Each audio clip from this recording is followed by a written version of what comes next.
کہ بخاری کی حدیث ہے کہ اللہ ارواح جنود مجندہ، کہ نبی کریم صلی اللہ علیہ وسلم نے روحوں کے بارے میں بتایا کہ حدیث میں آتا ہے کہ حضرت آدم علیہ السلام جو ہے ان کے سیدھے پہلو پہ اللہ نے ہاتھ مارا تو اس سے وہ روحیں نکل آئیں جو قیامت تک آنے والی ہیں اور وہ جنت میں جانے والی روحیں، وہ سب نکل آئیں، میدان ارواح میں جمع ہو گئیں۔ اور الٹے پہلو پر اللہ نے اپنا ہاتھ مارا تو وہ روحیں نکل آئیں جو جہنم میں جانے والی تھی، قیامت تک کی ارواح جمع ہو گئیں۔ پورے میدان ارواح کے اندر جو ہے الارواح جنود مجندہ بے ہنگم روحیں کھڑی ہیں، کسی کا منہ کسی کی طرف، جیسے ایک بڑا جلسہ عام ہو، اس جلسے عام کے اندر لوگ، کسی کا منہ ہے، کسی کی پیٹھ ہے، کسی کا پہلو ہے، کوئی کسی سے ٹکرا رہا ہے، تو اس طرح تو کوئی روحیں وہاں جمع ہو گئیں۔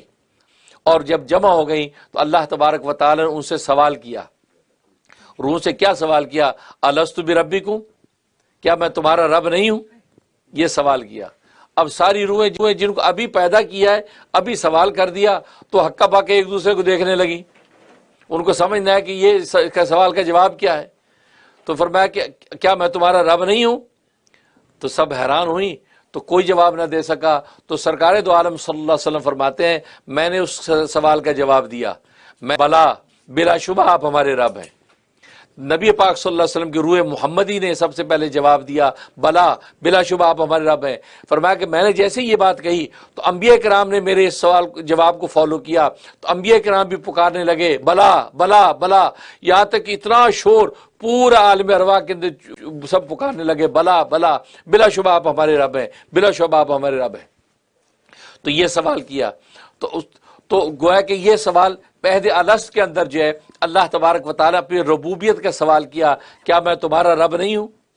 اور یہ سوال دوبارہ جب اس عالم ارواح کی طرف جائیں گے، انسان کا گزارنے کے بعد، اب قبر میں جب جاتا ہے، قبر میں جانے کے بعد بھی پہلا سوال ربوبیت کا ہی ہے، من ربو کا، تیرا رب کون ہے؟ اس لیے اللہ یہ ربوبیت کا سوال کرتے ہیں کہ عالم ارواح میں آپ کو یہ سبق پڑھا کے بھیجا ہے، اور ٹیچر کو وہی سوال کرنے کا حق ہے جو پڑھا دیا ہو۔ تو یہ ربوبیت چونکہ اللہ نے وہاں میں پڑھا دی تھی، ربوبیت کا اقرار کرا لیا تھا کہ میں تمہارا رب ہوں، جب ہو گیا اب اس کے بعد جیسے اللہ کے بعد دوبارہ جانے کا سفر شروع ہوا تو وہاں اسے چوکی کے اوپر گیٹ وے پہ پہلا سوال ہی یہ کہ من ربو کا، تیرا رب کون ہے؟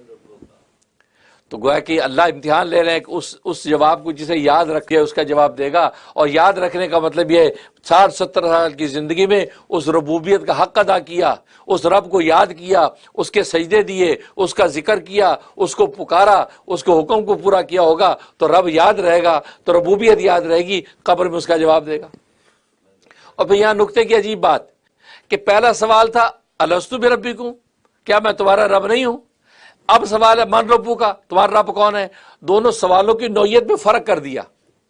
دیکھو فرق اس لیے کیا کہ پہلے جو سوال کیا تھا وہ ابھی روحوں کو پیدا کیا، پیدا کرتے ہی سوال کیا تو تھوڑا سا ہنٹ دیا جواب کے اندر، جواب میں ہنٹ دیا ہے الستو بربکم، مطلب تھوڑی سی عقل استعمال کرے تو وہ کہے بلا، ہاں آپ ہمارے رب ہیں۔ جیسے باپ بیٹے سے کہے کیا میں تمہارا باپ نہیں ہوں؟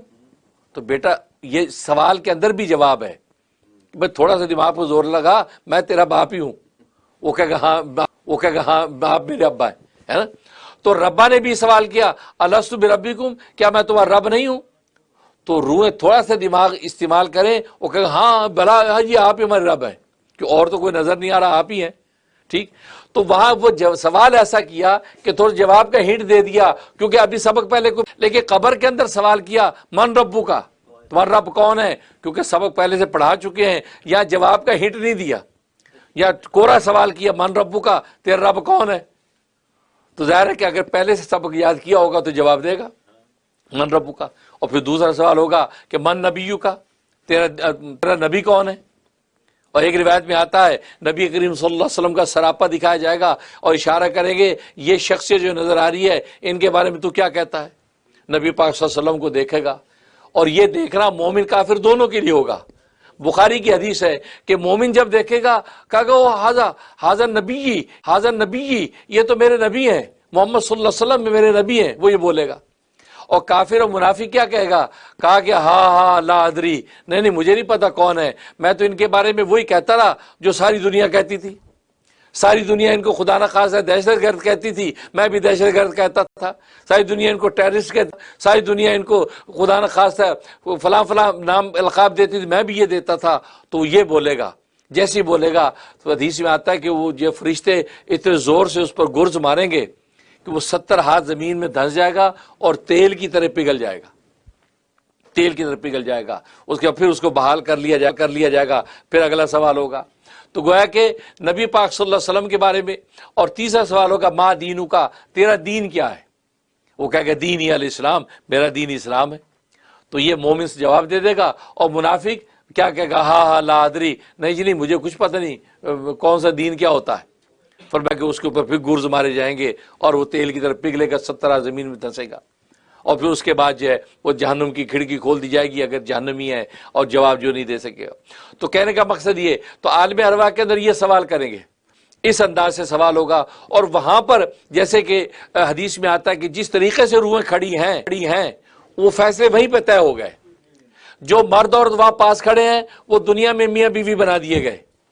اگر ان کا چہرہ چہرے کی طرف ہے تو میاں بیوی میں الفت محبت پیدا کر دی. اگر پیٹ کے ساتھ لگی ہوئی ہے تو میاں بیوی بن گئے لیکن دنیا میں محبت نہیں. لہذا آپ نے دیکھا کتنے میاں بیوی ساری زندگی چک کر جاتی ہے، محبت نہیں ہے میاں بیوی دونوں. اور اسی طریقے سے جو بھائی ہیں، جن بھائیوں کا چہرہ چہرے کی طرف ہوگا وہ بھائی بنا دیے، ان میں محبت. اور اگر پیٹے ہیں تو سگے بھائی ہیں، ایک ماں سے پیدا ہو لے کے ایک دوسرے کے دشمن ہے، غیروں سے دوستی ہے. تو گویا کہ یہ سارے فیصلے وہاں پر یہ طے ہو گئے. اس لیے قرآن وَخَلَقْنَاكُمْ أَزْوَاجًا، ہم نے جوڑے جوڑے تمہیں پیدا کیا. مطلب ہے کہ وہاں پر یہ فیصلے طے ہو چکے تھے، اس کے بعد دنیا کے اندر وہ پروسیس مکمل ہوتا ہے. تو یہ جو ارواح جنود مجندہ، یہ وہ روح ہے جو جسم اور روح، یہ دونوں انسان جو دنیا کے اندر جیتا جاگتا نظر آتا ہے.